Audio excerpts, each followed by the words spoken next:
listening to Kingston Community Radio on WGHQ Kingston.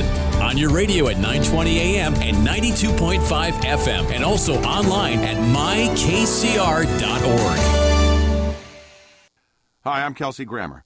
Wounded Warrior Project supports injured veterans by connecting them with fellow warriors, by serving them through mental health and wellness programs, and by empowering them to live on their own terms. No one should face a battle alone. Join us at woundedwarriorproject.org. As a parent, your life is your child. With Luke, he's the whole world, you know? He was diagnosed with acute lymphoblastic leukemia, and it just rips your heart out. You feel completely helpless. But when you come to St. Jude, that is a whole nother level of care. You have cutting-edge scientific research here, doctors at the top of their game, and there's nothing but love in everything that they do. I asked my wife, I was like, what is this going to cost us? And then we did a little bit of research, and then we realized that no family ever receives a bill. St. Jude covers the cost of everything so that we could focus on our family. St. Jude gave our family the chance to be together. They saved our son's life, and we did not pay a cent. And that wouldn't have been possible without St. Jude. Finding cures, saving children. Learn more at stjude.org. Long ago, you wouldn't think of galloping on a horse while doing calligraphy, and you wouldn't have attempted to ride your bike while typing a letter. Yet you think you can safely operate a multi-ton vehicle while texting? Behind the wheel is no place to multitask. If you want to BRB, drive now and text later. Lives depend on it. Visit StopTextStopWrecks.org, a message brought to you by the National Highway Traffic Safety Administration, Project Yellow Light, Noise, and the Ad Council. Hi, this is Jared Mans from the Spring Lake Fire Department, and I support Kingston Community Radio, and so should you.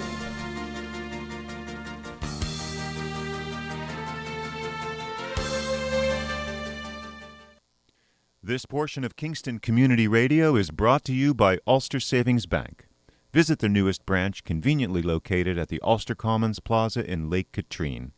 Experience the difference that local community banking offers with the convenience of another great location, easy access, plenty of parking, and a 24-hour ATM. Ulster Savings Bank, invested in community, invested in you. Member FDIC. I'm going. Good morning. Good morning. Good morning. Good morning. Good morning, Kingston Community Radio land. Hugh Reynolds and Mario Catalano here for our every other Friday gig on Kingston Community Radio. We've got an interesting show today. At 8 o'clock, we're going to have as our guest Professor Jerry Benjamin from New Paltz. We're going to talk to him about situation with the state government. We're going to talk a little bit about the county charter, as he was the architect. He led the charge for the charter, wrote it, and we've got some questions. We've got some tough questions for him, but we know he's up to the task. He's a brilliant guy, and we're looking forward to it. So if you're around at 8, make sure you tune in for the segment that we're going to do with Professor Benjamin. So the last time we were on, the governor of the state of New York was Andrew Cuomo. Still is. And in 4 days, he's toast. So, so I'm just, I think we probably should maybe cover a little of that this morning. I'm kind of interested to know what you make of this whole thing, and in particular where we go next. How does this all work out in your view? Well, I think he's already receding into history, which is not the best thing.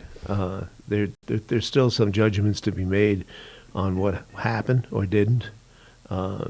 Just because a a finding is issued is not in any sense a legal document.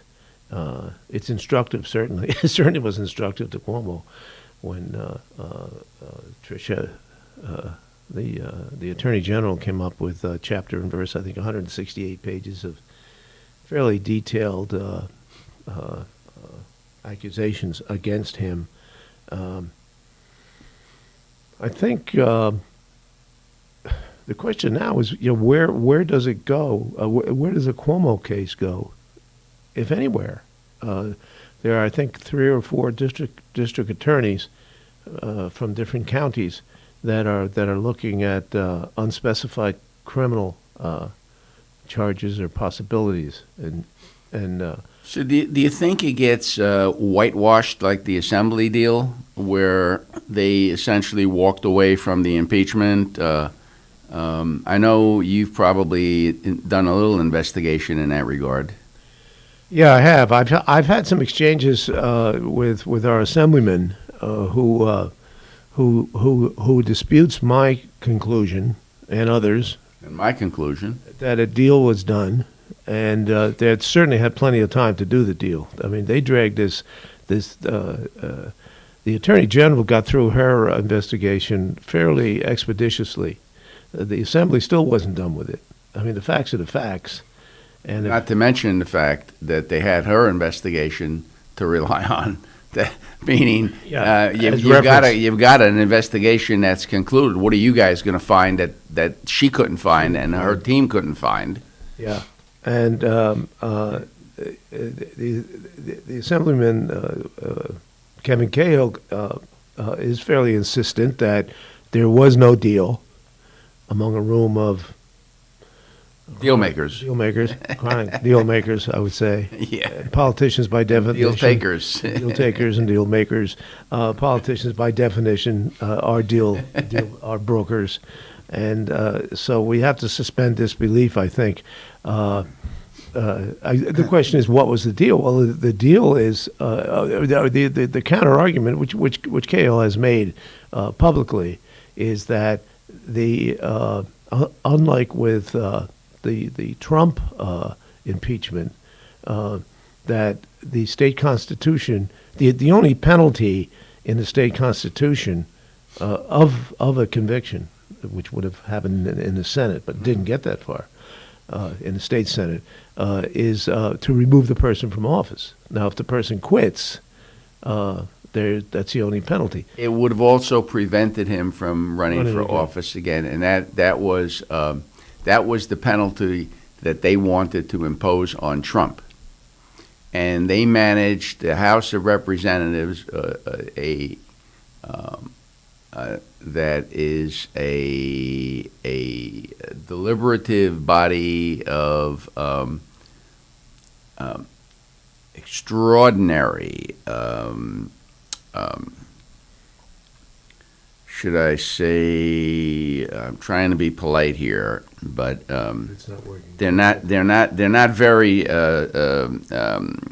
well regarded, and they were able to drop a second impeachment on Trump within 14 days, managed to do their investigation, which, by the way, still hasn't even been concluded by their own House, because they're still investigating.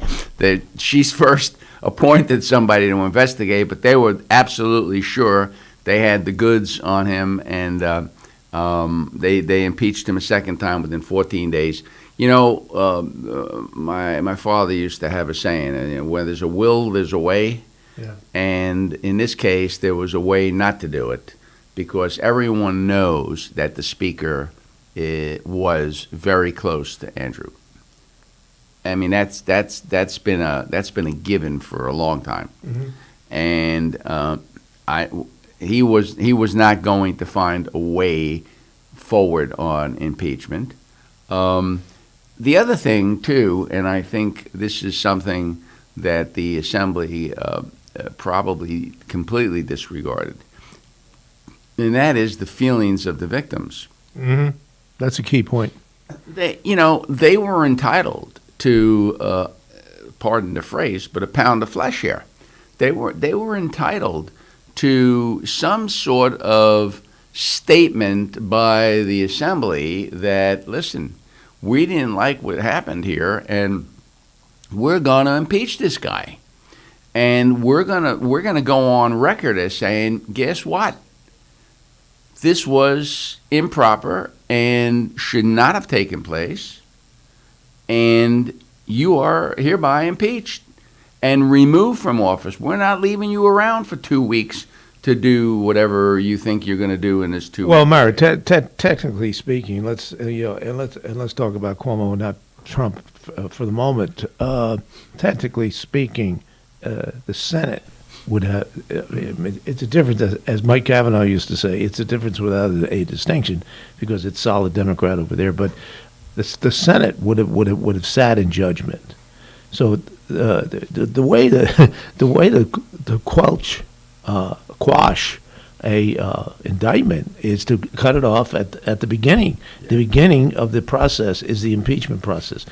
These women, these 11 women who brought these allegations against Cuomo and his associates, were not given justice. This was clearly, and with all due respect to the assemblyman, because I do have a good relationship with him, I think, and I do respect what he does for this community. But with all due respect on this one, this is nothing more than political cover. They spit the bit. They did not do what those people, those victims, were entitled to, and that was give them some sort and some semblance of justice. Now, a bunch of them, they didn't do Cuomo any favors either, in my opinion, because now a bunch of them, in order to get their names, or at least their some sort of justice, have to take him to civil court.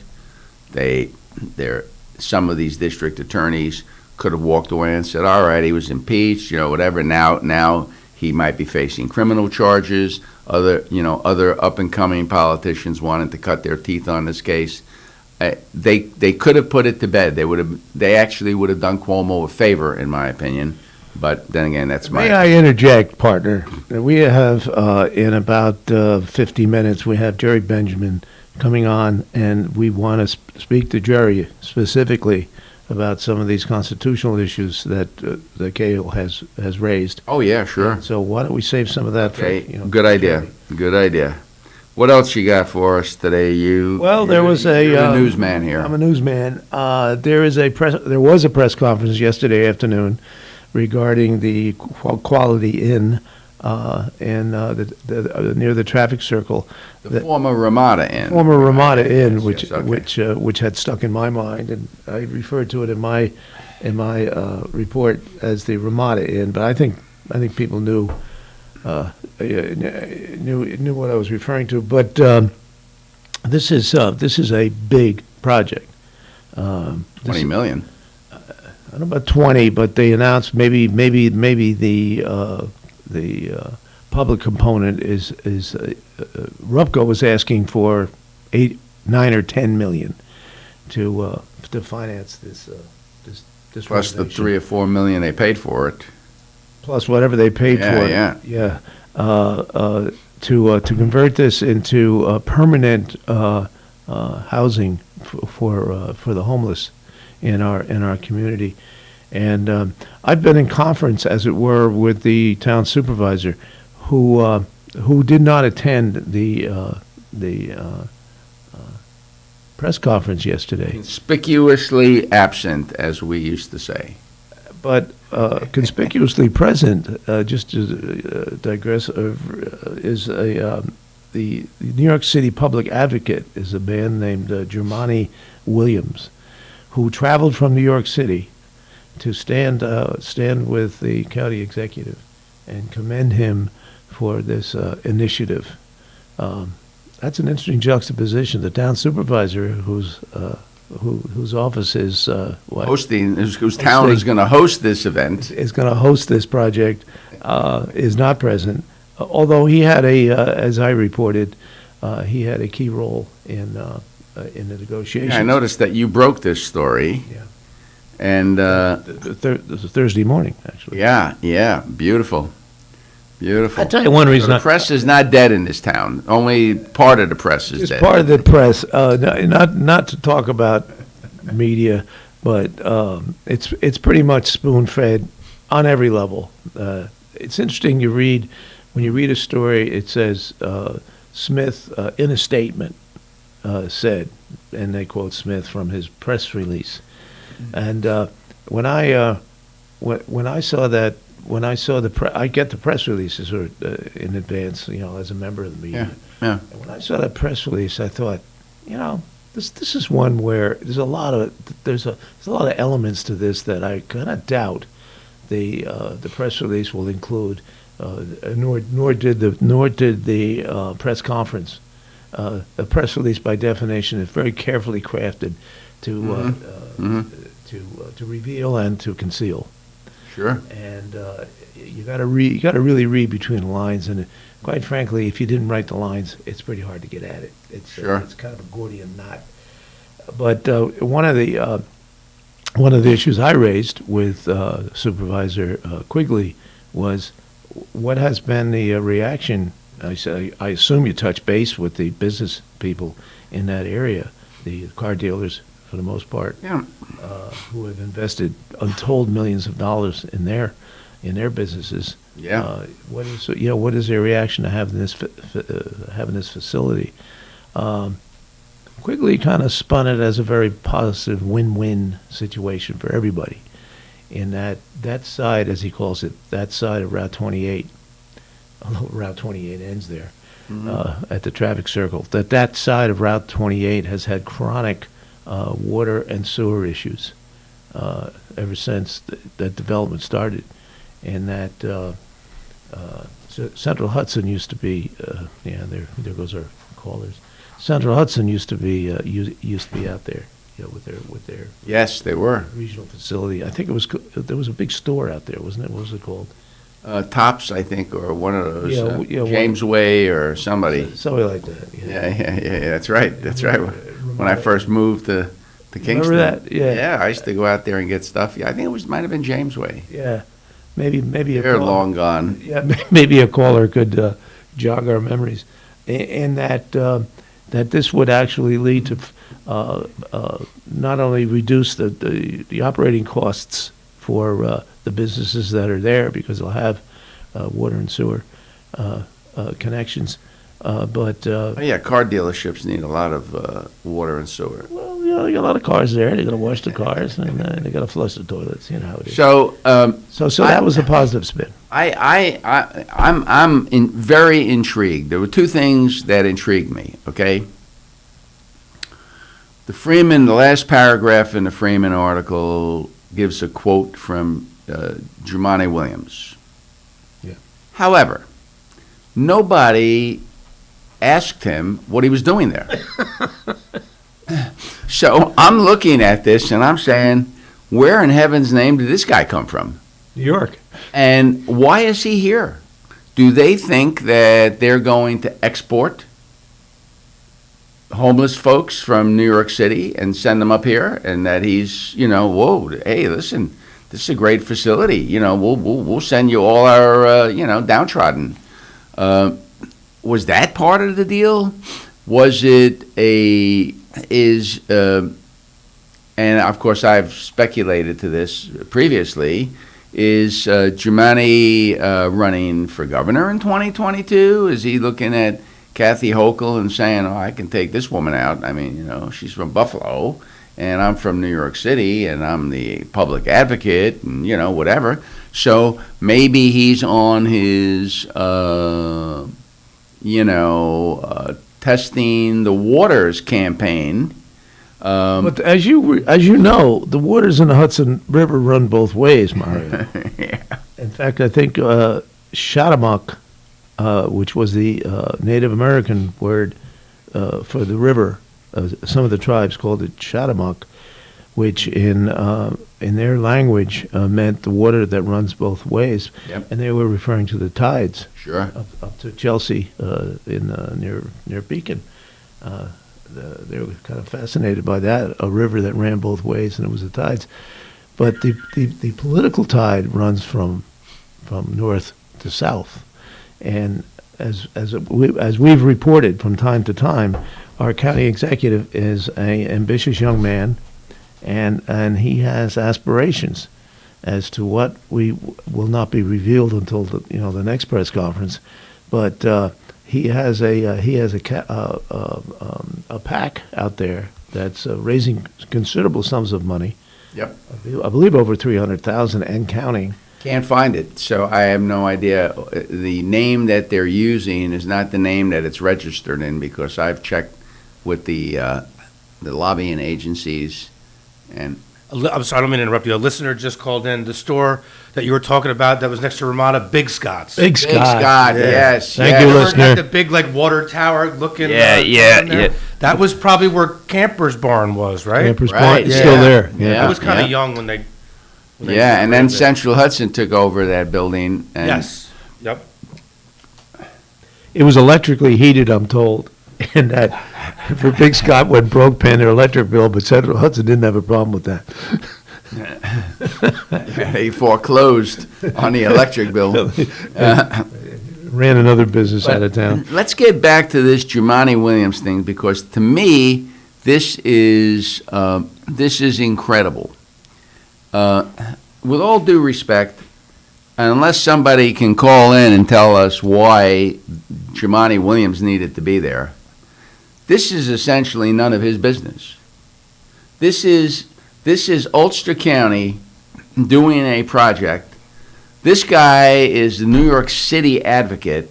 They've got more problems than they can solve, and he's up here helping us resolve our problems? What's wrong with that picture? So we have a caller. Good morning, caller. Yes. Good morning, gentlemen. Good morning. I had a thought, and then I also had a question for you. The thought where you're talking about the fella from New York City being at this press conference, I wonder if there's, separate of a bigger connection, what he might have as ambition. There are a lot of folks that moved up into Kingston from the city, and maybe a greater connection that's going on. If maybe he thought that was a little inroad somehow with folks that he represents in the city, or some type Caller, of may I interrupt you just for a moment? The people, to our knowledge, that are moving up from New York City are not homeless people. They are people who can afford to pay $1 million for a house that's assessed for about $200,000. So Kingston, I don't know if you're from Kingston or how familiar you are with Kingston, but Kingston is becoming gentrified, and that in effect is has an impact on the poor people of Kingston and the homeless, because it's raising real estate values going through the roof, and rentals. Yeah, and our point on this Jumaane Williams deal is the mayor of the New York City. Is he going to invite our county executive down the next time he has an announcement about some housing project in Bronx? No, I mean this is the guy's a fish out of water as far as we're concerned. I understand. All right, let's hear from our listener. Yes, come on, bring it on. And my other question was, just with these projects going on, and I know you had the mayor on with the other show. I'm very proud of that, and talking about redoing Dietz Stadium or improvements and all these little projects. In terms of tourism and the Office of Tourism in the area, hopefully we're going to get beyond COVID at some point. It seems to me like Kingston is even more so becoming a crown jewel in the state, in the area. Are thoughts given to just attracting more tourists with all these great projects going on and just continued development in the city? Yeah. Yeah, okay, caller. That's a good point. And what was your other question? Well, no, I was just making the point about the fellow from New York City, just trying to think about. Yeah, we try to go global here in our presentations and try to put some perspective on. Yeah, nobody drives all the way up from New York City to Kingston because they think that a project, that's going to house maybe 100 families is a major event. They're here to get some press, to shake some hands, to get their name mentioned in the paper, which, of course, our paper is always happy to mention without asking any questions. And so,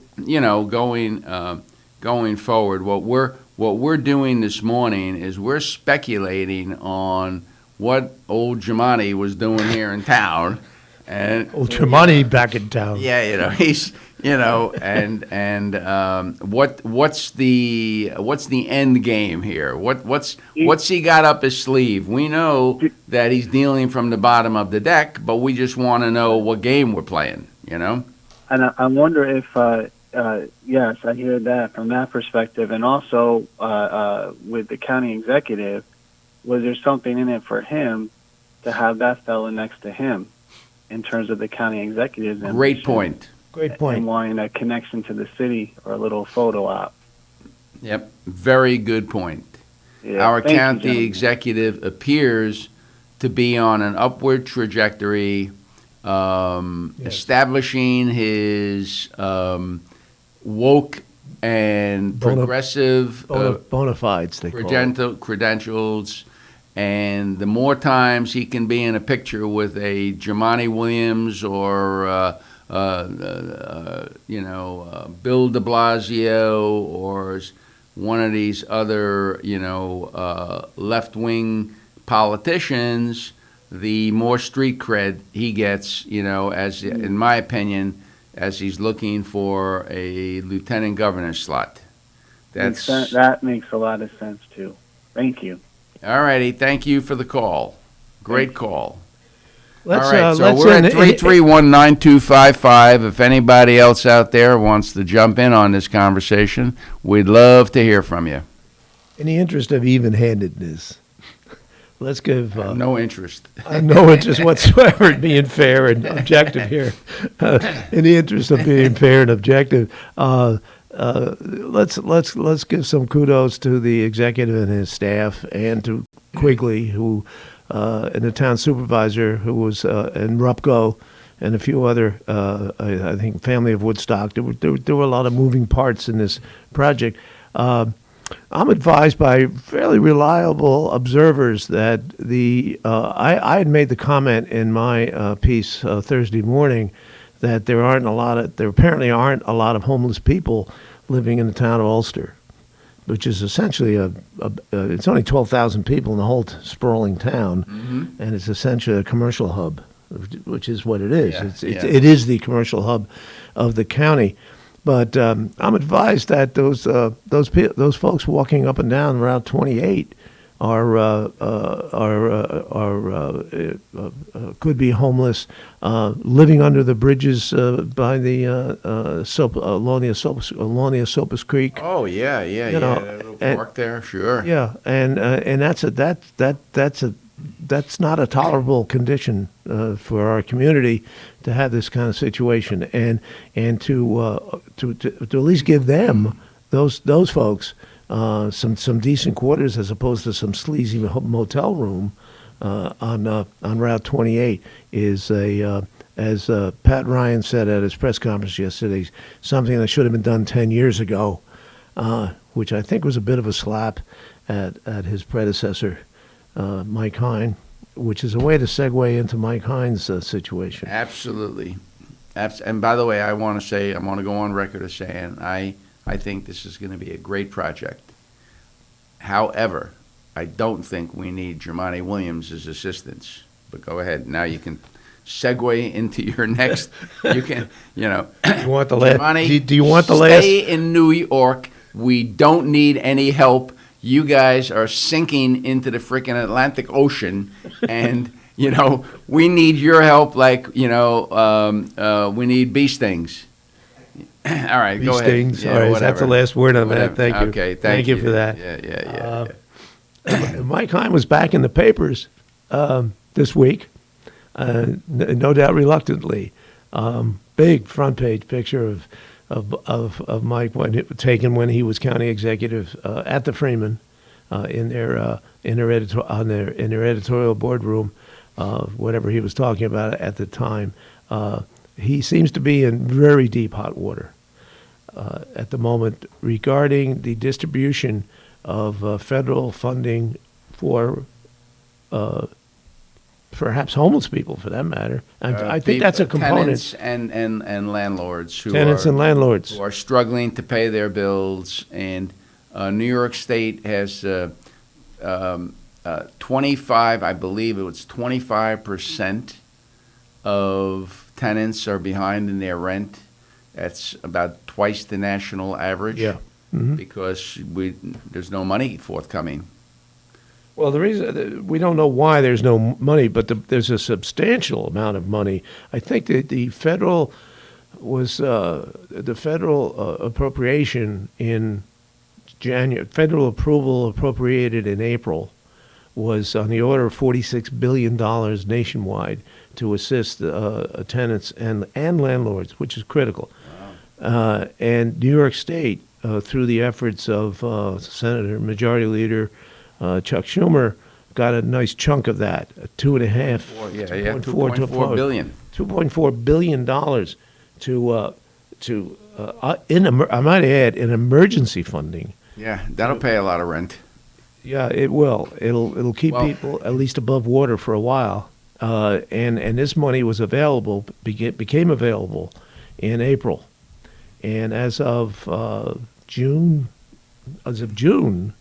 only something like 4% of that money had actually come out of Albany, where it's been sitting in wherever money sits, federal money sits. And Mike Hine administered, he is the state, he is the, what's his title? Commissioner of this Office of Emergency Services.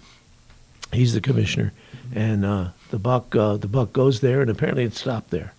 Let me finish. It didn't get distributed, and people were in very dire straits. I mean, it doesn't get any more dire than when you can't pay your rent. Exactly. This is where you live. Yeah. And people are on the street, and landlords are also in desperate shape. They're not getting paid their rents. They can't pay their bills, their mortgages, their taxes. The whole system is in chaos. And here's this. And again, the buck stops with the commissioner. Now, I know that you have written about this, and you think that potentially his job's in the line. But I can report that I ran into Mike yesterday. Get away. I did. On the golf course? Yeah, I was up. Andrew and I went up to Woodwick to hit some golf balls, and Mike was on the driving range getting ready to play. What time of day was this? It was about 5:30. Okay, maybe. Yeah, it was about 5:30. He didn't look the least bit worried. I mean, we had a very pleasant exchange, and he said, "How you doing?" I said, "Well, I'm trying to stay out of trouble," and he said, I'm trying to stay out. I've been getting into trouble, something to that effect. We smiled. He didn't seem terribly worried about. He didn't look like a guy that was about to lose his job. Let's just put it that way. So maybe they know something we don't know. Maybe that's the situation. But yep, I did. He was up there and just as relaxed as I remember Mike being in the past. How about that? I know. Talk about breaking news right here on the radio. Maybe he didn't read the Freeman yesterday. Say what? I said maybe he didn't read the Freeman yesterday. Yeah, maybe he missed the article. He missed his front page article. Yeah, he was reading Golf Digest. There you go. He should be on the cover of Golf Digest. Well, the guy is a 7 handicapper. Oh yeah, he's a terrific golfer. Is he really? Yeah. Oh, he's really good. Oh That yeah, is- yeah. geez, You need 7. binoculars to follow his ball. Wow. He hit some. He has spent a little time on a golf course. So I guess golf pro could be in his future if Albany doesn't work out. Or baseball. He was a college good baseball ball player, too? Yeah, always great. He went to Kingston? He went to New Paltz and then got a scholarship to. Really? I think it was Jacksonville. Wow. My friend got a scholarship to go to Jacksonville. That's crazy. Roger Stilts. No, Mike's a terrific athlete. Yeah. And anyway, so I thought I would, bring that point up. I didn't give you a heads up on this because I know you want to talk about it, and so can we dive deeper into this because I actually think you're all over it. I mean, I think I can't imagine how this guy can survive. Well, he's got he's got at least three things going against him. There is he is Cuomo's appointee. Yep. And Cuomo's gone, so Cuomo's his rabbi, and Cuomo would have covered for him because you have to cover for your appointees unless they're. Oh, he's covered for Zucker. That moron, yeah. That guy belonged in jail. Anyway, we have a call, so can you hold those other 2 points? And good morning, caller. Yes, good morning. Good morning. I just wanted to say that I think it's pretty appalling that in New York State, with all the people that we have, that these housing funds have not gotten out.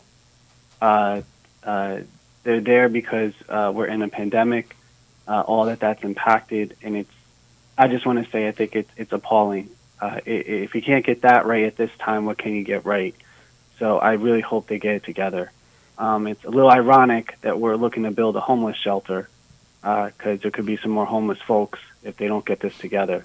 So I just want to make that comment. Thank you. You're very welcome. Thank you, caller. I think appalling is exactly the right word. Yeah. This is kind of I think a real black mark on New York that we can't seem to help.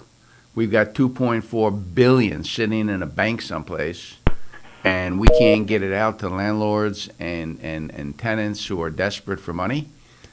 What's going on here? But go ahead. And this agency has been in place for a long time. Most of us had never heard of it until Mike Hine was appointed commissioner in early 2019, I believe, just as the pandemic was emerging, or at least news of it. And it's like the federal FEMA. I mean, it's probably a valid comparison because FEMA doesn't seem to be very good at emergency either. But I mean, the mechanism was in place, and they were already.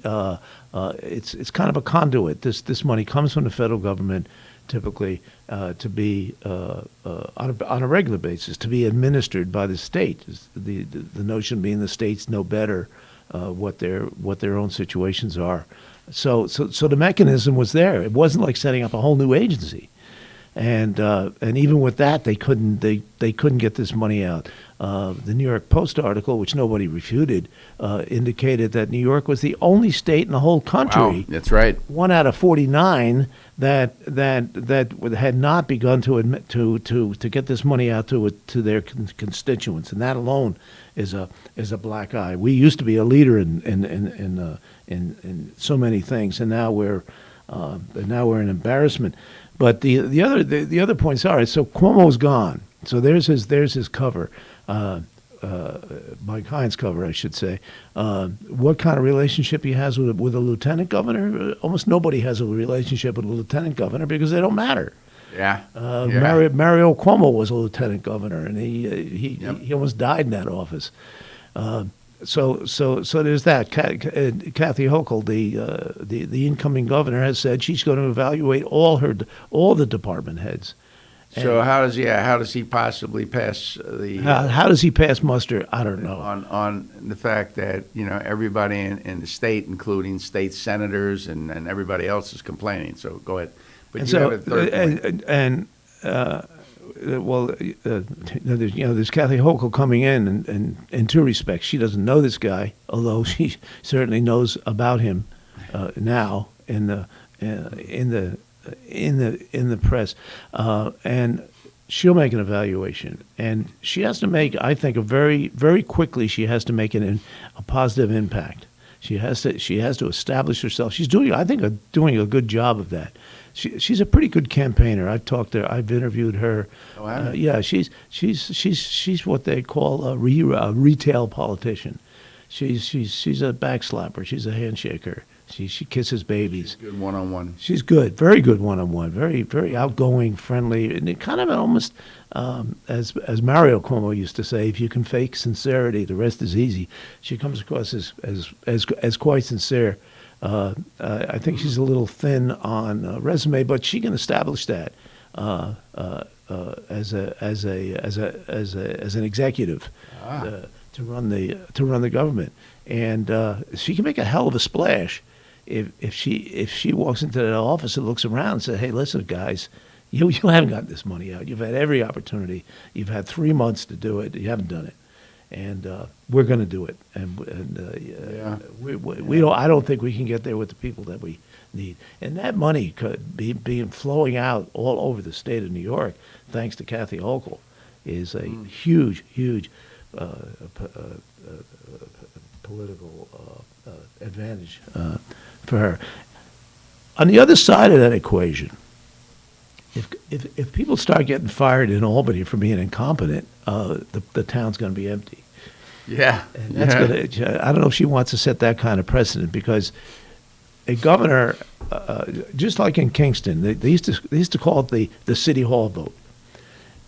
Back in the days when people actually voted in Kingston, you might get 12,000, you might get 10,000 votes cast for mayor. Well, 2,500 of those votes reliably were from City Hall. I mean, they hire people with big families and connections and things like that. And they do it all over the world. Oh yeah, that's standard. That's the way you build that's the way you build a machine. But state government is a couple of 100,000 people, and the governor generally has, whether who he or she may be, has to curry favor with those folks. I have a question. Do you think that there's a possibility that she might want to take on this case because it's so high profile, because there's so much publicity around it? She could make a statement by just getting rid of Mike, and because of all the associated publicity, and that she wouldn't have to go in and clean house and change 10 department heads when she can make a statement by just doing one at this point in time. Yeah, I think so. I do. And it's unfortunate for Mike, but on the other hand, he didn't do the job. I mean, the buck's got to stop somewhere. So what do you make, of Hinchy, Cahill, and Ryan jumping on this and sending a letter? This is pretty unorthodox, I would say, when you have a previous Democratic icon, actually. I wouldn't call him an icon. But, he 10 years he was there. He was 10 years, and he was the man. And they're all Democrats. And they're all Dems, and, and then there was Me Too Molinaro, but he ran against Cuomo. Yeah, Me Too. But not Cuomo. There were 10 county executives that signed another letter. But Molinaro jumped on their letter and then did another letter with 10 county executives. Is this piling on? I mean, you've been around for a while. You've covered these people. Is this just piling on? We haven't heard very much from the state senator, and all of a sudden, she's out there in front. I'm not sure the state senator who took office in January, and Hine had left a year before, and I'm not sure the state senator, referring to Michelle Hinch, even would recognize Mike Hine at a golf course. So her input is just joining the parade. But you raise a very interesting point. Why even participate in this? Not that he didn't deserve something like this, but from his own hometown, Cahill has hated him forever. They had clashed. Yeah. And it was mutual.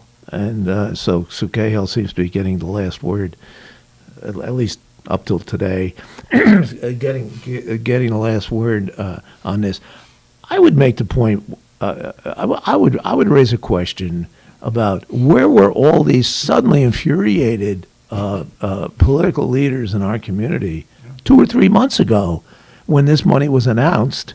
And they must have been getting some. These are the grassroots people. They must have been getting some kind of phone calls or contacts or emails from their own constituents saying, "Hey, this money's out there. I read in the paper where this money is in Albany. How come we're not getting it? You're an Albany legislator." I wonder if any one of them could produce a document indicating that before this news broke, that they had even inquired about where the rent money was. You might add where the news broke.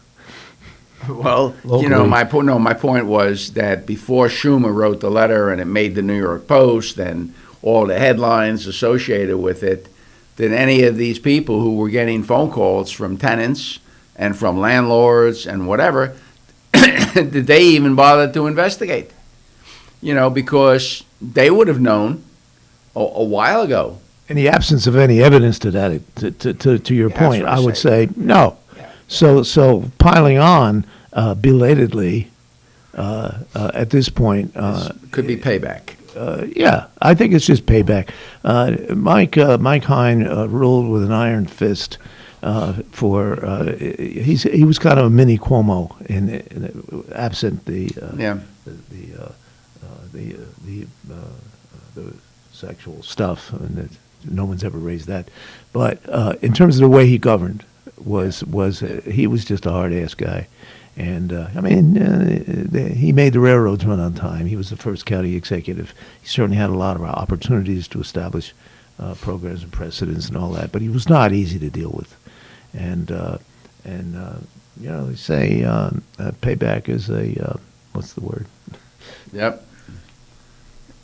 And I think this is what it represents. Okay, so I mean, for not to pick on Ryan specifically, but for a man who to my knowledge, has never mentioned Hine's name. Yeah, that's right. Yeah, he is always referred to him a letter. To write a letter condemning him for and the facts really aren't out yet on how this thing got backlogged up in Albany. Yeah, that's true. That's true. Now, this could be nothing more than a reflection on the antiquated information technology systems that they're using, that they couldn't get the programs functioning properly, that other states are way ahead of us and had, the ability to plug this in. States like Mississippi and Alabama, come on, Mario, these technologies are available if you have a commitment to do these things. Sometimes the bigger is not always better. There is that. I'm not trying to defend them or anything, but I'm saying is that it may come about that this was a much bigger problem than just one department. You have a dental office and you serve, 100 people. If suddenly you had to serve 150 people, you could probably gear up pretty quickly to meet that challenge. That's essentially what's going on. Okay, that's what you're saying, and I think that's a very valid point. Yeah. What else do we have? Well, I got a little note from I like to clip this stuff out. This speaks to the tenor of the times that we live in terms of discourse between people. Political discourse. I've got to the point where if someone starts talking politics to me, of all people, the former political editor, I listen politely and I look for the opportunity to change the subject. Because it invariably gets ugly, and I don't want to spend my time fighting with people, or even trying to persuade people one way or the other. Because there is none. It's black or it's white or it's left or it's right. It's impossible, it seems to me, to have honest discourse and honest disagreements yet still feel that the other person has noble intentions. I can see it in people's eyes, and I mean, I'm not the greatest reader of faces, but I can see it as I'm trying to maybe make a point, or at least trying to be reasonable about whatever particular subject, because there's always different sides. I mean, you and I do this on this show. Essentially, we talk to each other. Even when we're walking, we have disagreements. Yeah, we do. I still respect your opinion. You respect mine, and you can just see that they're kind of glaring at you, waiting for you to finish, if not interrupting, and then making their point. So there is no the definition of the word discourse. This one's a couple of fairly famous celebrity types. Alan Dershowitz, the renowned Harvard attorney and professor, and Larry David of Seinfeld, longtime friends. Right. And according to this article that was in the New York Post this week, August 19th, on the gossip page, so you consider that forum, that Dershowitz and David ran into each other out in Martha's Vineyard this summer, and David told Dershowitz that he would no longer speak to him about anything, and Dershowitz asked why, and he said it's quoted as saying that he saw a photograph of Dershowitz with his arm around the shoulder of former Secretary of State, Trump Secretary of State, Mike Pompeo. Mike Pompeo. Wow. And he called it disgusting. That, oh my God! He should show affection of some sort in this photograph. And Dershowitz pointed out, which David may not have known, again, discourse, that Pompeo had been his student at Harvard. Harvard Law School. At Harvard Law School. And that they were friends, and they went back a long way. And that he was congratulating him. Dershowitz of, I think, one of the settlements the Department of State had made with Israel, and you can talk to that to more degree. Anyway, at the end, this speaks to the. This is Dershowitz talking about Larry David. Quote: Larry is a knee-jerk radical, Dershowitz told Page 6. He takes his politics from Hollywood. Well, he lives in Hollywood. He doesn't read a lot. He doesn't think a lot. It's kind of arrogant on Dershowitz. You're talking about Larry David. It was a comic genius. It's typical of what happens now on the vineyard. People won't talk to each other if they don't agree with their politics. Wow. And it goes to pretty high levels. I can't imagine not talking to someone. I mean, personally, I might avoid talking about politics, but I can't imagine you and I having a fallout over politics. No. Where our 40-year friendship would be in jeopardy. Yep. I mean, this is terribly mean-spirited. Both sides. And absolutely. And instead of trying to overcome this, they actually are comfortable fostering it, because what I find is this is all this virtue signaling. And I don't know if you saw there was a letter to the editor in The Wire from, somebody we both know from Kingston, and she wrote this letter. I mean, it was virtually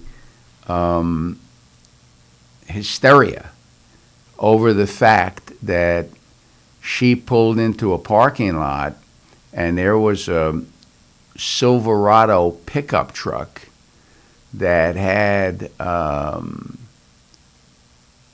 a Stars and Bars Confederate bumper sticker, and then it had something inappropriate that appeared to be somewhat a sexual overtone, whatever. Well, there's some language, yeah. And she considered this racist. I'm still trying to figure out how, and then went on the old, all the talking points. Just let me dust off all the left-wing talking points. This is racist. This is this. That's that. I felt fearful. Fearful. Oh, I mean, I didn't want to confront him. He might have had a gun. You want to talk about making up a confrontation? This was like Fantasyland, and she's condemning some guy probably because she didn't like the look of the pickup truck, and I wrote a response, essentially saying, you know what, maybe she brought some biases to the table here, that people who drive pickup trucks with stars and bars are racists. I mean, I don't get it, but the man. And didn't the mayor? It was at a city construction site. I think at Grand Street where they're building the new road. I believe the mayor ordered the truck off site. Off city property, he wanted the truck removed from the city parking lot. She contacted the mayor because she felt so threatened. Now, this is also a person who went door to door and carried petitions for Obama, who's very well known.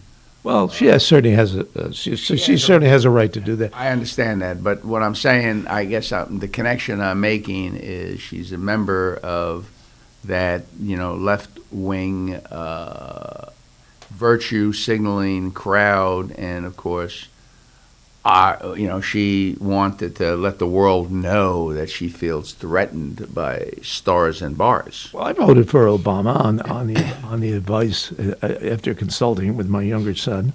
And, neither one of us are left-wing nuts. On that subject, in your town, there was a flap about a guy, a homeowner that had signs out in front of his house. We won't repeat any of this language, but it was really locker room language against Biden. Yeah. And the question came up, the rhetorical question came up, does freedom of speech cover this kind of very offensive, whether it's Biden or Trump, F Trump or F Biden? How about freedom of speech on that hat we saw the other day in the mall? What was that hat? Remember, we walked by and the F word was right on a baseball cap. They were selling it in the store. They were selling it in the store. This is like, everyday language these days. Well, yeah, I guess, in our lifetime, you didn't say that word in polite company. No, and now it doesn't matter. No, but the point is, what extent is there? There's limits to all our freedoms. I'm offended by seeing that word hanging from a guy's front porch. You guys ready to take a break real quick, and then we'll come back with birthdays and your guest? And if our guest remembers to call in. Oh, he's not coming in? No, he's an old coot. He's liable to forget. He's in Vermont. All right, we'll go to break, and then we'll be back in a few, folks. All righty.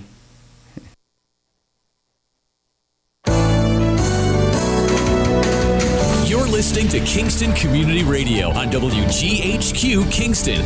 On your radio at 920 AM and 92.5 FM, and also online at mykcr.org. Central Hudson reminds you that summer thunderstorms can strike with strong, gusty winds, knocking down trees and power lines. If you see a downed power line, call 911 immediately to report it. Power lines can carry an electric current strong enough to cause injury or death. Stay at least 30 feet away from a fallen line. Don't try to move it or anything that has come in contact with it. And never drive over a power line. Remember, your safety matters.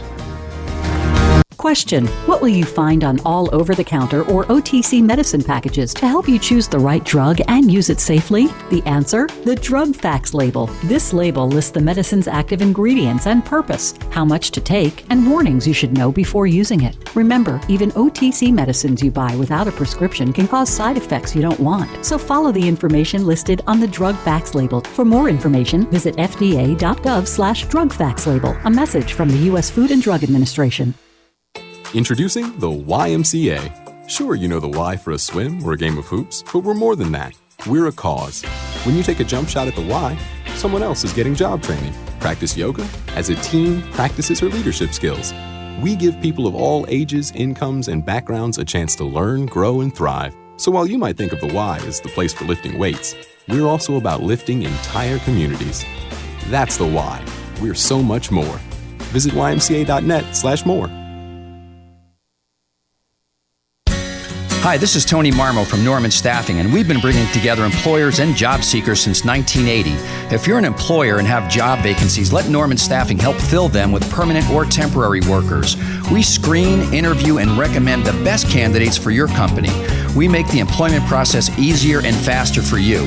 Please call Norman Staffing for your employment needs at 338-9111, 338-9111, or normanstaffing.com.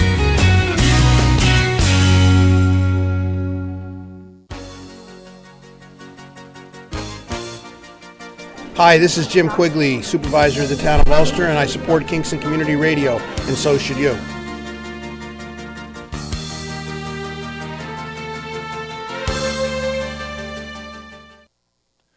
Rondout Savings Bank has a long history of serving local communities and maintaining a strong tradition of customer service excellence while providing each customer with the personal attention they deserve. Rondout Savings' approach to community banking puts you and the growth of your business in the front of everything they do. They're a different kind of bank and would like to tell you why, so please reach out to one of their expert business bankers for an appointment and let them show you what they can do for you. Rondout Savings Bank, always working for you and the community with branches in Kingston, West Hurley, and Hyde Park. Also online at rondoutbank.com. Equal housing lender, member FDIC. Okay, we're back. It's 8 o'clock.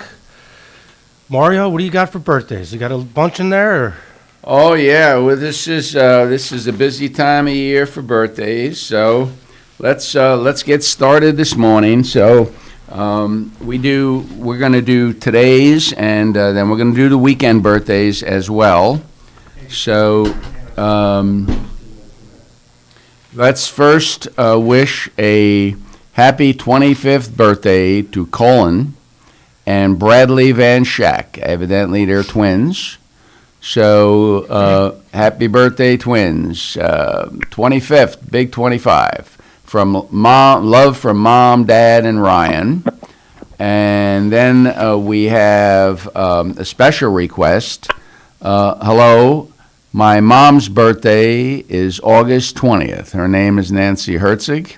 And I hope you'll choose her name to win the Boyce's ice cream cake. And that is from her loving son, Jake Herzig. Nancy, you're a lucky woman. Your son has probably prevailed on those who make the selection. And the Boyce Brothers, the Boyce Dairy Milk House has awarded the famous cow pie for August 20th to Nancy Herzig. Happy birthday, Nancy. And Nancy, happy birthday. And that comes to you compliments of the Boyce Dairy Milk House and the Kingston Community Radio. And Nancy, happy birthday. So now let's go on to tomorrow, which will be August 21st. And we have a... So this is another one. We're getting some. So it says, "Hello, I've never done this before, and I hope I do it right. My boyfriend Brett Munson will be 68 on August 21st. He's from Woodstock. Thank you, from Georgia. And Brett, I want you to give Georgia a big hug because She won you the Boyce Dairy Milk House famous cow pie. These last two birthday winners have been extremely lucky, huh? For tomorrow. They got what they wanted. That's it. So, Brett, you have a wonderful birthday. Enjoy it with Georgia. And pick up that cow pie because they are absolutely delicious. Never have a birthday without one. And let's move on to Sunday. So on Sunday, the 22nd, it says, please wish a happy 43rd birthday to Stephen Walter Strang. From your friends and family, Mom, Sibs, Christopher, Susan, Bethany, Kathleen, and all your nieces and nephews. Wow, Steve. Lucky man. Big family. Love it. And then we have a second from please wish a happy birthday to Carol Tejas. Tejas. Tejas, right? Your friends at People's Place. People's Place keeps them coming. And then we have a third, and that is please wish a happy birthday to Maura Shaw Pantillo from your friends at the Hurley Pearlers. And the winner for Sunday's famous cow pie from the Boyce Dairy Milk House at 62 O'Neill Street in Kingston is Carol Tejas. And that's courtesy of Kingston Community Radio and the Boyce Dairy Milk House. Please don't ever spend a birthday without a cow pie. Excellent job, Mario. On the line, you have Jerry Benjamin, your 8 a.m. guest. Good morning, Jerry. Hi, how are you? Good morning, Professor. How are you, sir? Jerry? Is he on a cell phone? I don't know. If he's on a cell phone, it's going to be hard to hear him. I am on a cell phone. Is that better? Hold on, we're going to turn you up a bit. That's going to cause feedback, though. Yeah, you got to turn that down. Okay, how's that? Jerry, are you there? I'm still here, yep. Yeah, that's better. Okay. Okay. We got you covered there, kid. How's life, Jerry? How have you been? I'm fine. Here I am in retirement. Life goes fast. Well, that's not fair, Jerry, because you're just leaving the national debt to the rest of us to pay down. We need you to get back to work. Never mind this retirement. Well, that was actually my plan, Mario. with you particularly targeted because you've been excessively wealthy the whole time I've been alive. Now, speaking of wealthy, I know you have a brother who's a colleague of mine. How's he doing? Unfortunately, he passed. Oh, I'm sorry to hear that, Jerry. Yeah, 2 years ago. He's one of my fond memories now, but he passed. Oh yeah. Well, that's the one thing we're all guaranteed. Right. So you're here with Hugh Reynolds and I, and so you is got some stuff, you know. Hello, Jerry. Good to hear from you again. And thanks for coming on. It's always nice to have some. Thanks for writing that column. I enjoy reading it. Thank you, Jerry. It's always nice to have somebody on who actually knows what they're talking about. Jerry, we want to revisit. I don't know if you heard our first segment. We touched on the Cuomo resignation situation regarding the assembly and impeachment and all that.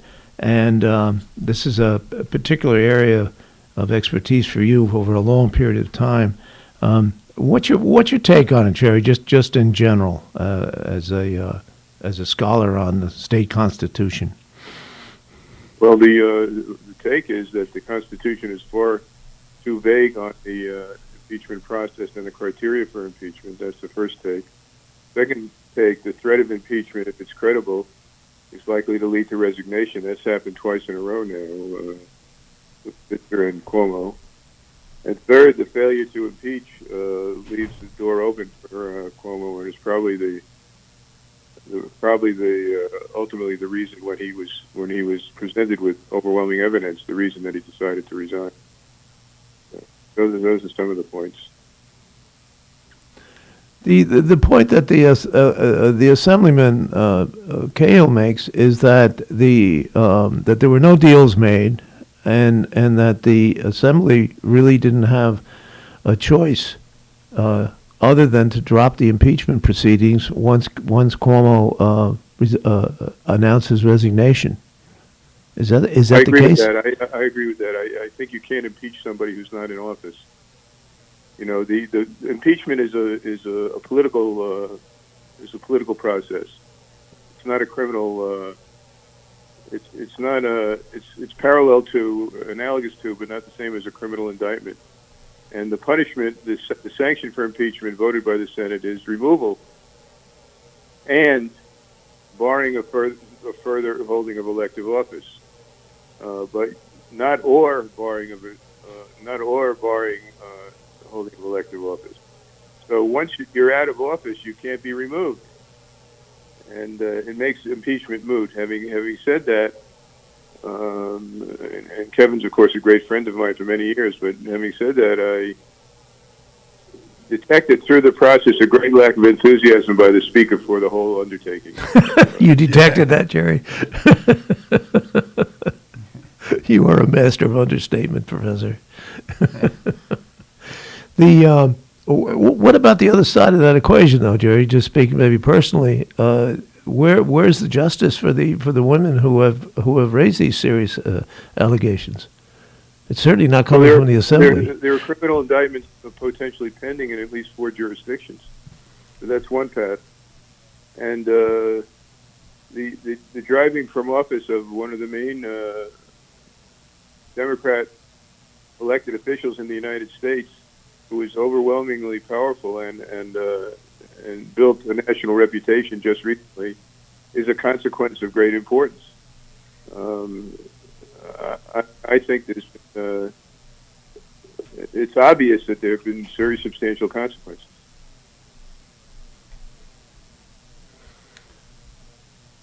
Go ahead. Oh, what? Speak to our guest. I'm not going to ask all the questions. All right. So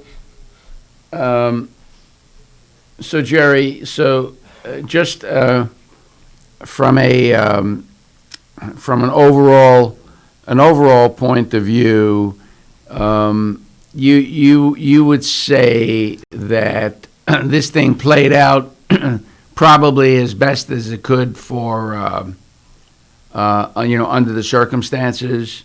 Was there anything else that you saw or heard that could have been done or should have been done differently?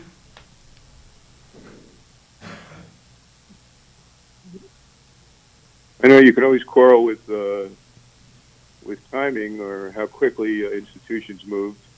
I think certain weaknesses in our system were revealed, as I indicated with the impeachment process. I also think that the succession, which I've recently written about, is Lieutenant Governor Hochul is going to become governor, and that succession will be smooth and in accord with the constitutional process. But it reveals the weakness in our electing of governors and lieutenant governors, where the lieutenant governor can be essentially excluded by the governor from the government, from the major dimensions of governing, and then become governor, having been excluded. That's a weakness that we need to fix. And that's pretty much the case. I mean, she never was close, and I think there were rumors that he actually wanted to drop her from the ticket. So those are substantiated. Oh, okay. He made public statements that he thought she should run for Congress. And she resisted that, to her credit. Attempt to remove her from running with. He was not sufficiently willing to pay the cost of pushing her off the ticket, and she wouldn't remove herself. So she persisted and got reelected, of course. Oh, now that's interesting. I didn't know that, Jerry. I think I missed that one. Yeah, that's a rare admission. I want the audience to take note of that, an historic moment. Jerry, I heard the birthdays being announced. Note this date, August 20th. So we need you to get just a little closer to that phone, Mike.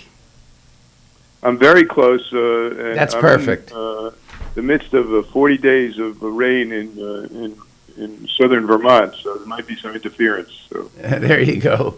So I am extremely intrigued by what happens next, and that is she's already announced, which I thought was extremely interesting. She fired a preemptive she fired a preemptive shot across the bow, and let it be known for all those out there who may have designs on the governor's office that one of the first things she did was say, "I'm running in 2022." I thought that was a real preemptive strike. What was perhaps not that wise. You agree? I think that actually this is not my idea. Others have suggested this to me, that she might better have said, "I'm going to govern and demonstrate my capacity to govern, and then give New Yorkers the choice, and then decide whether to give New Yorkers the choice." I think the focus on governing is the best path for her politically. Right. So she might have. I also, you were intrigued. I was intrigued by this meeting with Williams the other day, who ran against her in a primary for lieutenant governor downstate, and they emerged with a lukewarm statement. And I think I think the reason was, and I have no evidence, but just judgment, that he refused to commit to not run for governor. So. Well, it would appear he is running. That maneuvering is going on now. Jerry, you're in Vermont, and you might have missed this, but it would appear he's running pretty hard for governor. He was in Ulster County yesterday at a press conference hosted by the county executive regarding the construction or creation of a homeless shelter near the traffic circle in the old Ramada Quality Court right. Hotel. I read about that in the local press online. Yeah. I didn't know he was there, but he reminds me of I'm trying to remember the name of the congressman who from Orange County who was reputed to join any meeting where there were two or more people in a telephone booth. Didn't they say something about something like that about you in your quest for lieutenant governor? My quest for lieutenant governor was abortive and unfortunate.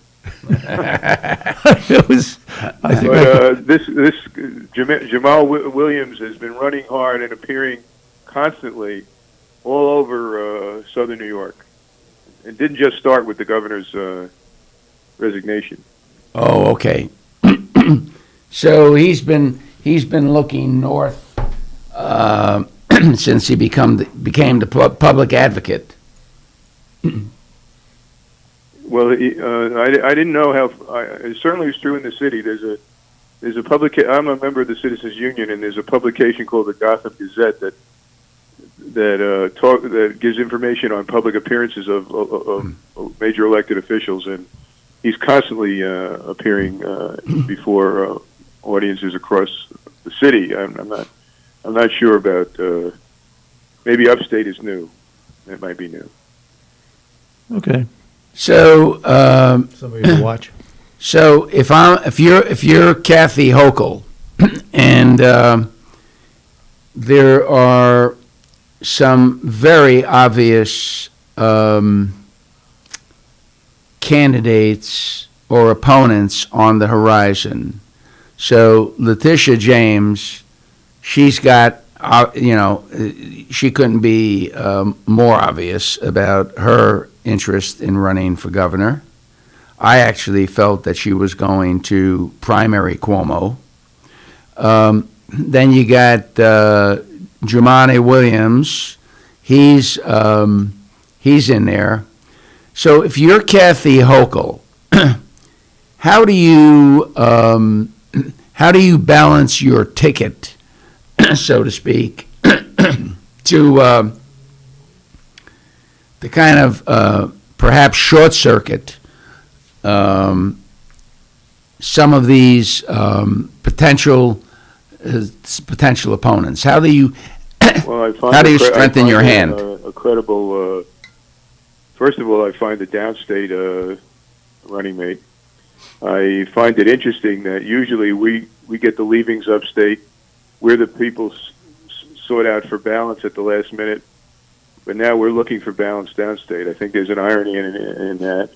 Yeah, I like it, but I think there's an irony in it. You look for a credible, rising downstate politician who's a member of African American or perhaps Hispanic or perhaps Asian American, and you give that person some important things to do, so that you redefine, you learn from your experience as lieutenant governor, and you redefine the job, or attempt to, or at least define it in the way that Nelson Rockefeller did with Malcolm Wilson, or Mario Cuomo did with Lieutenant Governor, why am I blocking on his name, from McCall? Western New York. No, Western New York. Oh, from Western New York, Mario Cuomo. He was a congressman later on, wasn't he? Right. I knew Stan Lundeen. Stan Lundeen, Don't call me Stan. So that's what you do, and you focus on governing. And you also attack those areas where the governor was in trouble, which brings us to Michael Hine. Bring us to Michael Hine, then.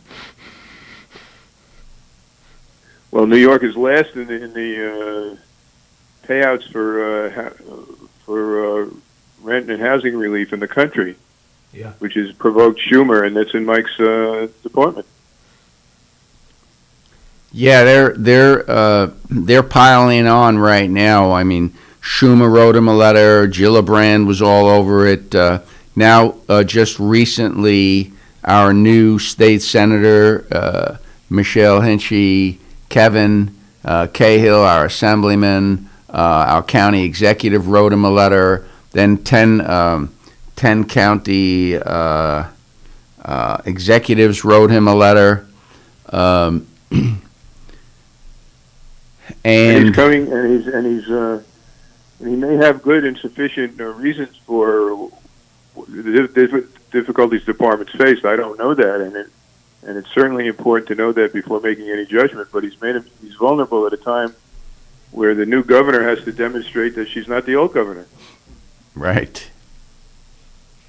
I think we made that point in the last segment, Jerry. Did you hear the first segment? I'm sorry to say. No, it's okay. Yeah, exactly. Hochul too has to make her mark, and it could be at Hine's expense. Catalano ran into Mike yesterday. Why don't you share that with Jerry? Yeah, you was indicating that he thought Mike would be looking over his shoulder, at what's coming down the pike. But I told him I ran into Michael last early evening. It was about 5:30 up at the golf club. I was up there with my son hitting some balls, and he was on the driving range. He looked comfortable. He looked relaxed. I mean, he joked a little about getting in trouble, but he didn't appear to me to be a guy that was terribly concerned about this situation, and he was the regular Mike that I've always known. He's always jovial. Anytime I ran into him at the golf club, which was quite often, because we both belong there, Wiltwick, and he's always seemed very happy. Well, maybe this point is overmade. Then we'll see. Yeah, exactly. Maybe he's already spoken to Hochul, and they've worked something out. Who knows? But right. Yeah, he did not seem terribly concerned, or of course, it's hard to discern that on a golf course. If it was at a meeting someplace, obviously could have a whole different approach. But what do you make of all this ganging up on him now? All of a sudden, I mean, this has been going on for months. Okay, the money was supposed to start getting distributed in June. We're in August. Now, these folks, who have regional and district offices must have been fielding phone calls from tenants and landlords, and where's the money, etc. I need help. And I don't recall hearing anything about this. I don't recall anything being said about it. And now all of a sudden we're writing letters, and we're just everybody's up in arms. I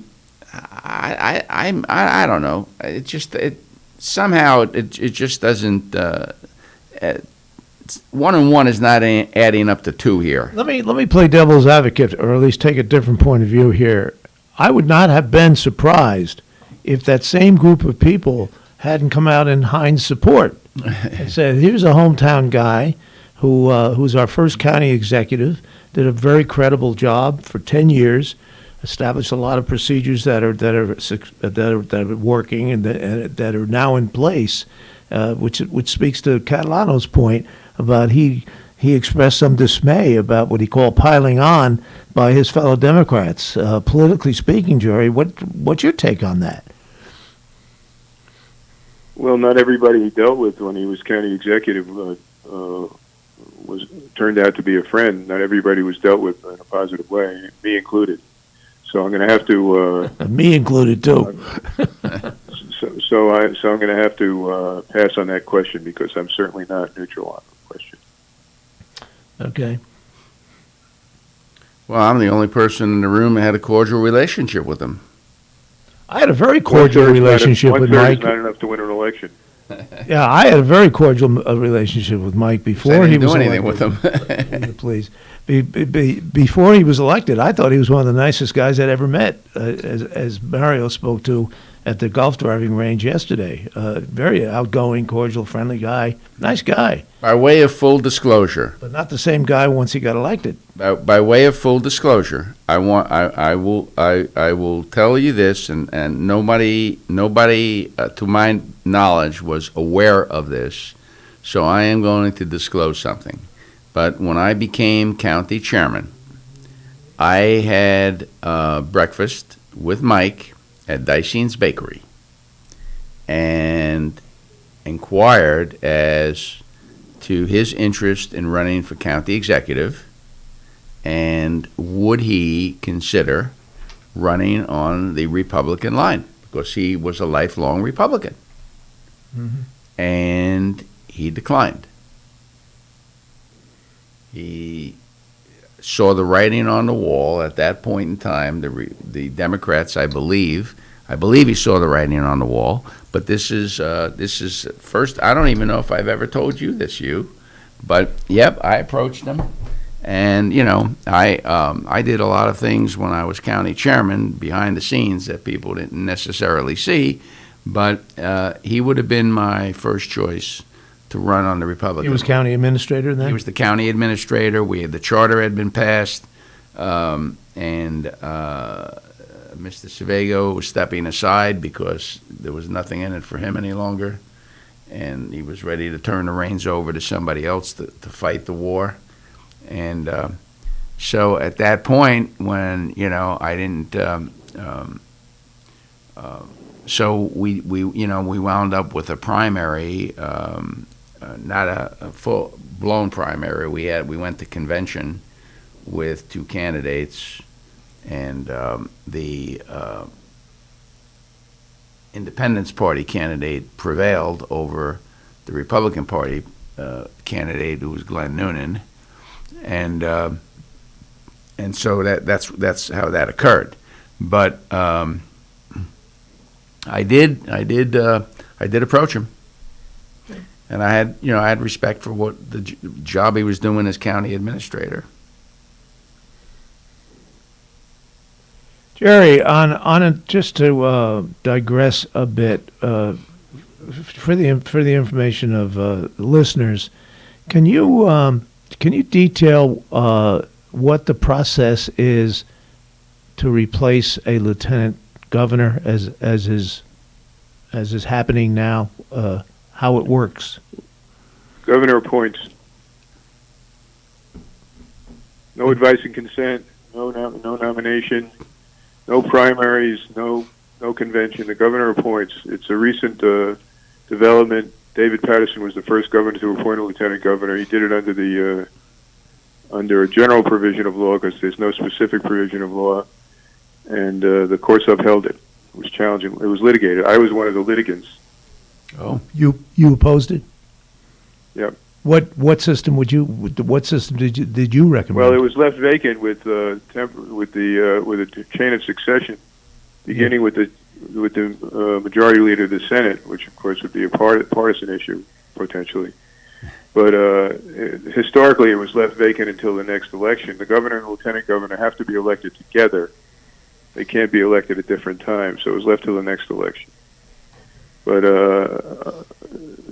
the court, in retrospect, I think that the court was right. If you read the language the strict reading of the language of the law allows the governor to make this appointment. And David Patterson appointed Richard Ravitch, very well-known and competent, capable, wonderful man who was a hero in New York City during the Kerry era, saved the MTA. Yeah. And so we have a precedent.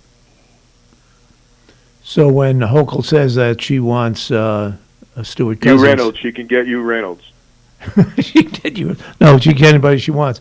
So she will. She's announced that she wants Cousins as her Senate governor, isn't it? The Senate Majority Leader. No, the Senate Majority Leader automatically becomes the temporary. Acts as governor. Mario. There's a distinction between acting as governor and becoming governor.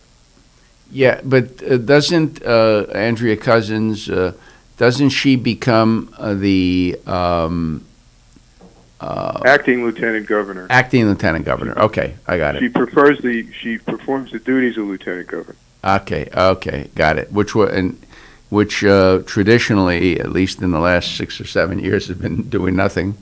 So, all right, we got it. And then that's up to the governor. You know, the governor can give them everything in the world to do. Yeah, and that's when. So I have another question related to this because I see Hochul having a major problem finding a lieutenant governor that can help her in the way I agree with you that she needs to have probably a minority member of the minority community, most likely from downstate New York, possibly a minority male or a minority female, because depending on who she considers her biggest opponent, but what I find is this: she's got about 16 months in office. And how many people are going to tie or join an administration that may have a 16-month window, And so if you're a sitting congressman, are you giving up your seat? You're a sitting assemblyman. You're a sitting state senator. Are you giving up and moving into this administration when the forecast for the future isn't all that great? The answer is there are dozens of people who do it. Really? the people of reasonable stature. The reason is you can't get statewide the credit for being a statewide elected official as easily any other way. And having that on your resume is a big deal. Oh, okay. Any upstate, when it was the only path for upstate politicians to get statewide recognition in recent years. They couldn't win statewide elections. Right. Certainly Republicans.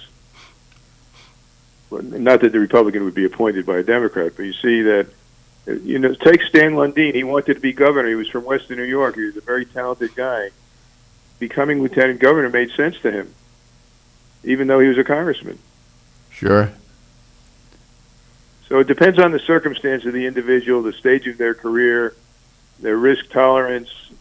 But there are lots of people who do it, and I especially think that it's ripe for an appointment of a Hispanic person. And David Patterson talked about the potential value of appointing a woman to demonstrate that we can have all male tickets, we can have all female tickets, and still win. That's a high-risk proposition for Hochul, but it's something to think about. Right, right. So, yeah. So you think maybe appealing to a to that voting bloc, the Hispanic voting bloc, might be a very positive. Well, it would be another first. Yeah, that's true. Another first. We're into firsts these days. Firsts. Well, I'm just saying it would be no. It would be reinforcing a first woman governor, first Hispanic lieutenant governor, person of quality and character. There are. The other thing, Mario, is that when we're upstate as you and I, and we think of some of these jobs as hard to get and valuable, which they are. Assembly members, senator, county executive, other county-wide elected positions. But downstate, there are just more opportunities. So many state legislators run for the New York City Council. Yeah. And vice versa. Right. So what you give up relative to what you're getting is measured differently in different parts of the state. Very interesting. I hadn't thought of that. I have another question for you along these lines. You and I have discussed this on numerous occasions. Patrick Ryan has set up a political action committee. I'm having a heck of a time tracking this committee because it's not the name that they're using publicly does not appear anywhere in the Board of Elections filings. So obviously, and you know how New York State laws work. They tend to obfuscate things very simply to protect the guilty. And so all you have to do is change one letter or, put an INC or an LLC or whatever it is, and you can't find them. So I have not been able to, and I have tried on numerous occasions, and I'm usually pretty good at this, I can't find this pack. However, he has made donations to political candidates in Queens and another race in New York City, and so I'm interested in your take on why Pat Ryan wouldn't be supporting candidates for the Ulster County Legislature and maybe local candidates for higher office in New York State, but would be supporting, by his admission, progressive candidates all over, on somebody in Syracuse for running for a city council, I think, position in Syracuse. Why? What do you make? You're a pretty astute political observer. What do you make of that? Well, thank you for that compliment.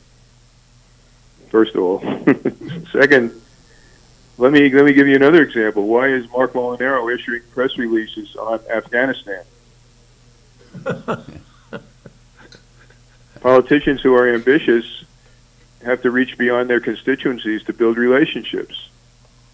And I know and like Pat Ryan, and I imagine that he doesn't think of the county executive position as the culmination of his career, so he's building relationships. Or maybe he has personal connections with some of these people. When I was working and had the resources, I supported people who grew up in my neighborhood, or were sons or daughters of family friends. So I'm not saying that's what's going on, but the explanations are they're multitudinous explanations.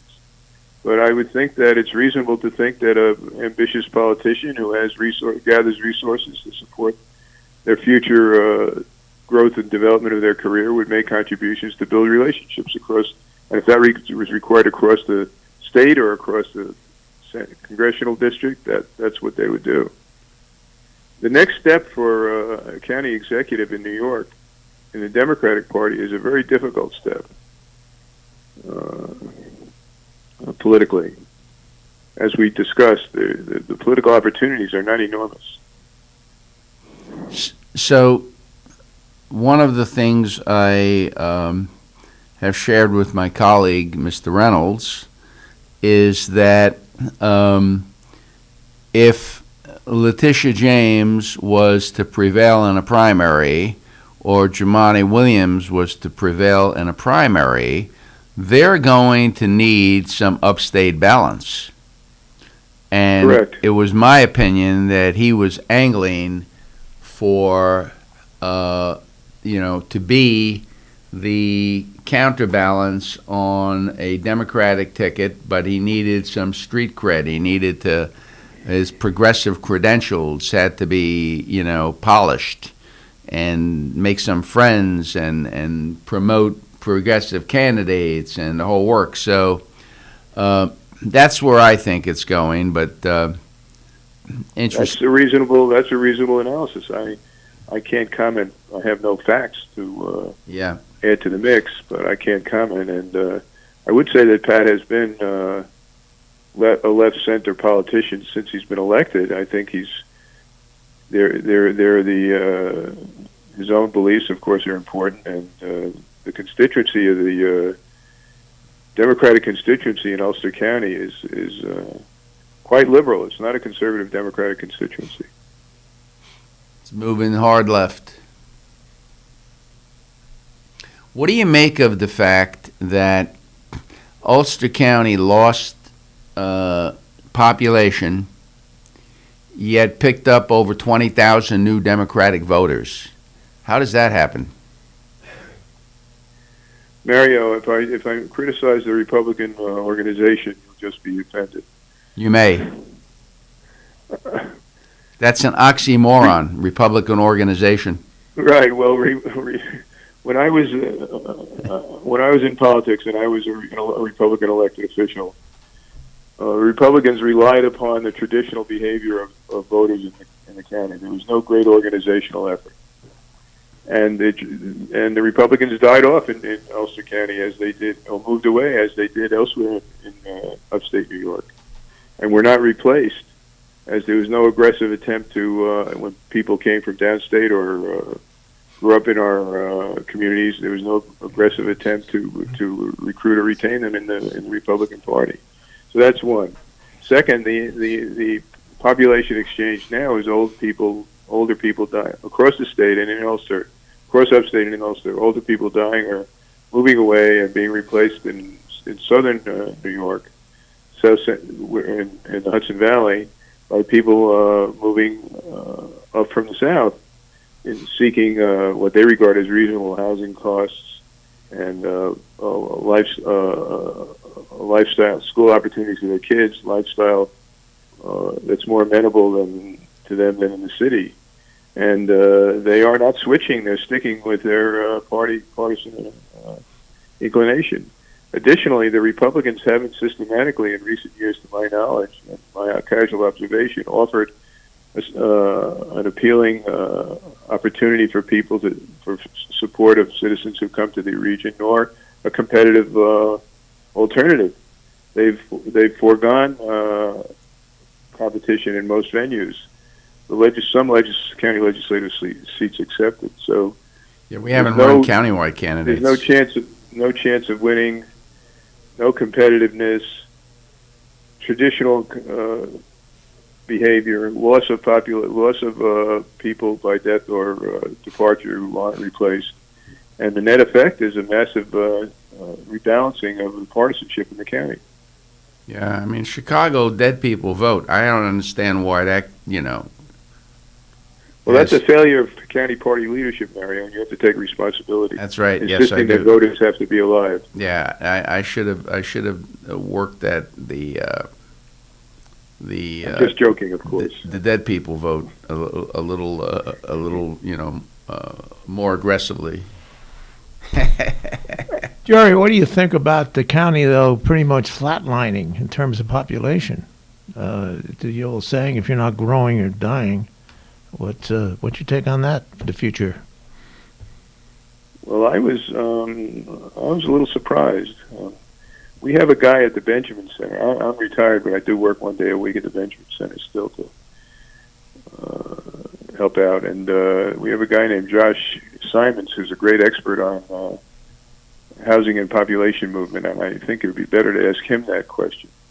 But we haven't declined, but we haven't grown either. And I expected the numbers to be more the county numbers to be higher. The population growth, interestingly, has been in southern New York. The city gained 400,000 people.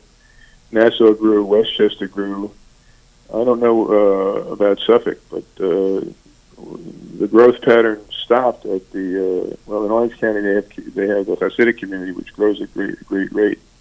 But I have to think hard about why that happened here, and I would ask Josh. Of course, we can't do that right now, but I will, and I'll get back to you.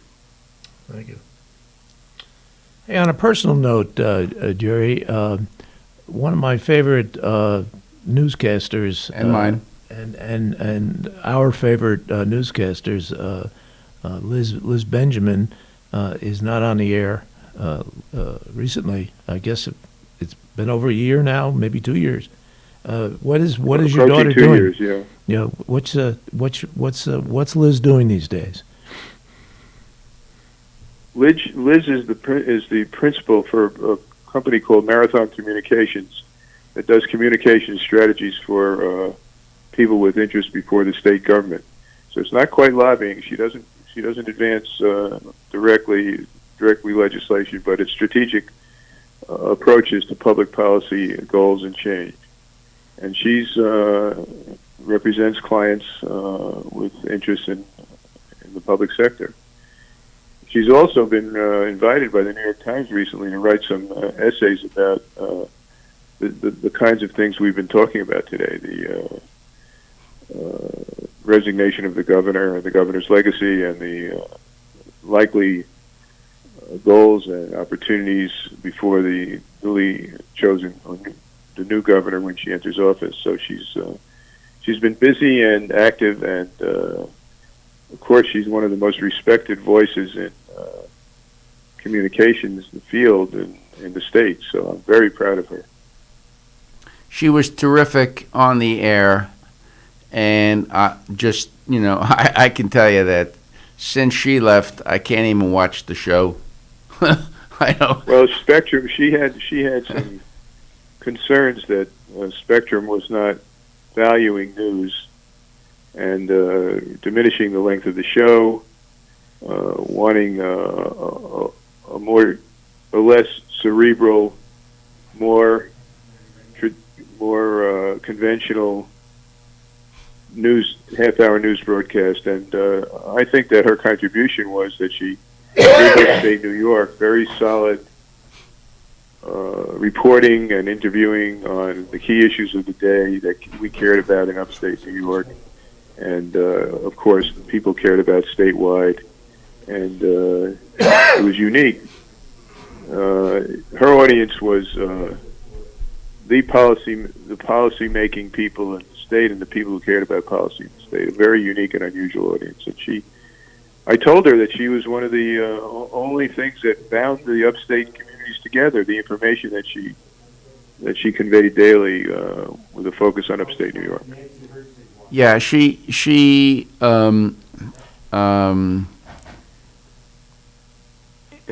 asked very insightful questions, and she really got to the heart of the matter. And terrific interviewer, nothing like you. But she must have gotten that from her mom. That from cuts her both mom. ways, yeah. Yeah. She probably got that from her mom. But Right, and she got her looks from her mom too. Well, the next time you speak to her, of course, Mario, she tangled with the governor and was the subject of a political cartoon that I had hanging on my office door.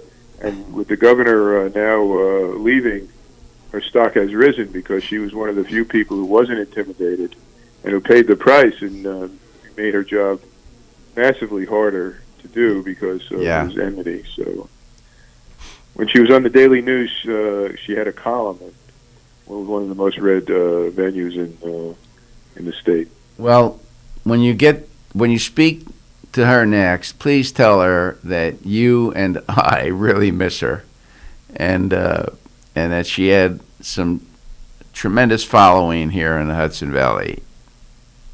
I will do that. Yeah. I mean, she was great. Jerry, we got about 10 minutes to go. We wanted to touch on another subject that you're very close to, which is to say Ulster County Charter. Mario mentioned your involvement in that 15 years ago when the county charter was drawn up and approved by voters. It comes up for review, I believe, by charter every 10 years. And in 16, there wasn't much change, a few tweakings around the edge. Catalano has some fairly strong views about this, which he will be glad to share with you. Go ahead. Yeah, I don't know if you were aware of this or not, but I was offered a seat on the Charter Commission and declined. I'm aware of everything. I'm aware of everybody who was offered a seat. Okay, so I was not offered a seat. You probably were happy that I wasn't invited, but in any event, if I wasn't, forgive me for this, but if I was completely hostile, it would have been offered. All right. Completely hostile. Point well taken. Anyway, so I am perpetually confounded by the fact that we have provisions that require a 2/3 vote to override a veto. However, we do not have a number of legislators that can be divided by 3. So as a consequence, okay, go ahead. Sorry. So as a consequence, it requires 16 votes instead of 14 votes, which makes it almost a 3/4 requirement. It's 73% instead of 66 2/3. So, having been, I understand that, your strength is history, government, and obviously not math. So I went to Brooklyn Technical High School, buddy. Oh, you went to Brooklyn Tech? I was accepted to Brooklyn Tech, but I went to. You were scared. I went to Syosset High School instead. Anyway, explain this, okay? Okay, I explained it to Huey, but I guess he hasn't told you. So I haven't conveyed it to Mario. Go ahead, Jerry. Explain it. Before the charter process began, the legislature, when the Democrats came into power, they set a number. And when we took up the charter process, we had a debate. I said, do we want a smaller legislature so everything would be consistent mathematically, as you point out? And I said, I don't want to open up that can of worms because it might defeat the document entirely at the polls. It'll be a major issue. So we just left the number where we found it. and the mathematical consequences are as you described. So essentially, it wasn't a mathematical consideration; it was a political consideration. Political consideration, and it wasn't. It's not the best possible outcome, but it was a pragmatic outcome. But I would submit, Jerry, that if 23 was a selling point to the public, and I think it was, the notion of reducing a bloated, ineffective legislature by 10, which is 23, from 33 to 23, why wouldn't 21 be better? It might be, but then we had to get we had a lot of balancing to do politically among the people, the incumbents, and the various interests, and we wanted to diminish the number of issues, and that was one way of doing it. I'm not saying it was a wise outcome, but I'm saying it was a political judgment that I made and some others supported. All right, I have a follow-up question. All right, now that this charter has been in place for a while, if there was anything that you could change about it, what would it be? Besides the 21 votes. You know what? I would try to find ways to staff the legislature more fully. I know that would be have some cost. And I would try to find some ways to make the legislature more effective. My major disappointment from the charter is that I thought we got an executive. I think, especially in times of financial difficulty, Michael did extraordinarily well on cabining the costs and containing the increase in taxes and those kinds of things. But on the legislative side, I never thought the institution got itself together to balance the executive. And that there are a lot of reasons for that, but I'd revisit that and see what I could do, which likely would involve reducing the size of the body as well. Yeah, when I was county chairman, I took a poll, and I think only one of the Republicans had read the actual charter. It was nobody reached. It was insane. It's rare that people read charters. They completely did not understand. They didn't understand this charter. It was. And their role. I'm proud of it. I think we did the right thing at the right time and saved the county from a lot of difficulty for it. I have an area that I consider an area of weakness, okay? And I'd like to have your opinion on it, and that is the role of the comptroller. The comptroller is right. You're right. The comptroller should be strengthened, should have greater.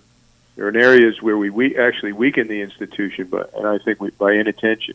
By amendment, by inattention, should have greater authority in borrowing, greater role in borrowing, should be staffed more fully.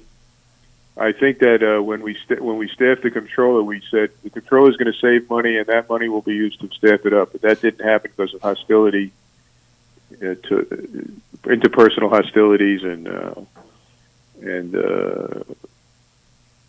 political differences. So I think you're right. One of my thoughts, and one of the things that I saw very early on, was how Michael eviscerated the staffing, and not only that, but decided that there were certain functions that his financial people were going to assume, essentially auditing themselves. Which they changed what we didn't have a clear early provision. That was a weakness in our document, and when we realized that it needed amending, the amendment went forward, but in a way that strengthened the executive instead of strengthening the comptroller. So I take responsibility not paying attention to the amendment process of the comptroller's powers, and that has to be revisited. I agree with that. Okay, we're going to count on you. If I remain healthy and involved, I'll try to help. Exactly, because I think that, it's virtually impossible. It's barely been amended, the charter. The incumbent comptroller is very capable and I think doing a good job. A future executive, in my opinion. she's qualified to contest for the position. I think. Yeah, a very talented person. And I think smart, strong-willed, and no question. Yeah, she's got it all. And I think she's running for executive this year. Well, we'll see. Maybe as we can see from the statewide situation, opportunity rises in unpredictable moments. Yeah. Jerry, have you noticed or pondered the relatively light turnout for elections for county legislators, and what that portends? I think it's a phenomenon in America generally. I think that the legislative seats are relatively less visible to the public. I think people connect emotionally and personally with town government more than county government generally. I think that lower turnout is a complete locally, which is a lesser problem downstate than it is in big cities, of course. But it's a complete raises the question of the risk of our democracy, which is very, very major question right now with the authoritarian impulse so prevailing across the country and the world, and so it worries me. Low turnout worries me, but turnout's not enough. Engagement is required. Mm-hmm. Okay, Jerry. Well, thank you for joining us, and this has been a very interesting, informative session, uniquely so. We hope to have you back sometime as issues arise, and we can share your views with our listeners. Well, it's been fun, Hugh. Thanks for inviting me. After you think about it, you may reconsider whether you want me back. But if you do, absolutely not. We'd love to have you back. Yes. Give me some notice. And, no, we'd love to have you back. You were great, Jerry. Great talking to you guys. Take care. All right. Thanks so much for calling in, and very, very enlightening. Very, very enlightening. Thank you so much, Jerry. Take care. Bye-bye.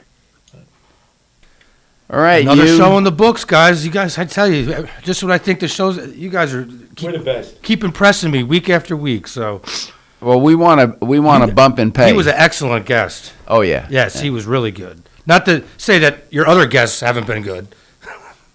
They've been great too. Well, maybe it's the interviewers. Maybe maybe it is. Maybe you guys are up for a raise. Maybe it's time to give you guys a raise. That's what I'm saying. All right. We could take a bump and pay, maybe 2 cups of coffee instead of 1. You know what? Now that we got a new Keurig machine, go nuts. Okay. All right. Thank you, Hugh. Thank you, Mario. Everyone have a great weekend, and we'll be back on Monday. And happy birthday to everybody. And happy birthday to everyone. A lot of birthdays. Have a great weekend, everyone.